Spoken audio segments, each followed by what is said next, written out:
Murray 2025 പ്രൗഢഗംഭീരമായ തുടക്കം. കാർഷിക കന്നുകാലി മേഖലയിലെ വികസനം ലക്ഷ്യമിട്ട് ഹമദ് രാജാവിന്റെ മേൽനോട്ടത്തിൽ നടക്കുന്ന അഗ്രികൾച്ചറൽ ആൻഡ് ആനിമൽ പ്രൊഡക്ഷൻ ഷോയുടെ 8ാമത് പതിപ്പാണ് മറൈ 2025.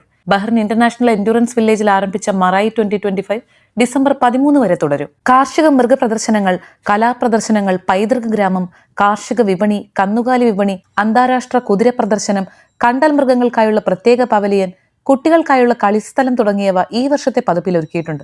GCCയിൽ നിന്നും അറബ് രാജ്യങ്ങളിൽ നിന്നുമുള്ള നിരവധി പ്രദർശകർ പരിപാടിയിൽ പങ്കെടുക്കുന്നുമുണ്ട്. ഹമദ് രാജാവിന്റെ രക്ഷാകർതൃത്വത്തിൽ മുനിസിപ്പാലിറ്റി കാര്യ കാർഷിക മന്ത്രാലയമാണ് ഈ പരിപാടി സംഘടിപ്പിക്കുന്നത്.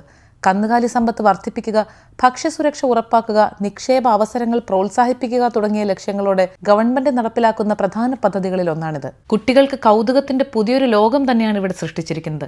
ആനിമൽ ബേർഡ് ഷോയിൽ ഫാൽക്കണുകൾ, ഒട്ടകം തുടങ്ങി നിരവധി ജീവജാലങ്ങളെ കുട്ടികൾക്ക് തൊട്ടടുത്ത് അറിയാനും സാധിക്കും. പക്ഷിമൃഗാദികളെ വാങ്ങാൻ താല്പര്യമുള്ളവർക്ക് വേണ്ടി പ്രത്യേക മാർക്കറ്റും ഇവിടെ സജ്ജീകരിച്ചിട്ടുണ്ട്. അതിവിശാലമായൊരു കാർണിവൽ പോലെയാണ് മറൈ 2025 സംഘടിപ്പിച്ചിരിക്കുന്നത്. ഫുഡ് സ്റ്റോളുകളും കൾച്ചറൽ എന്റർടൈൻമെന്റ് പ്രോഗ്രാമുകളും സഹിതം ഒരു ദിവസം മുഴുവനും സ്പെൻഡ് ചെയ്യാവുന്ന അത്രയും അട്രാക്ഷൻസ് ആണ് ഇത്തവണ മറൈ ഫെസ്റ്റിവലിൽ ഒരുക്കിയിരിക്കുന്നത്.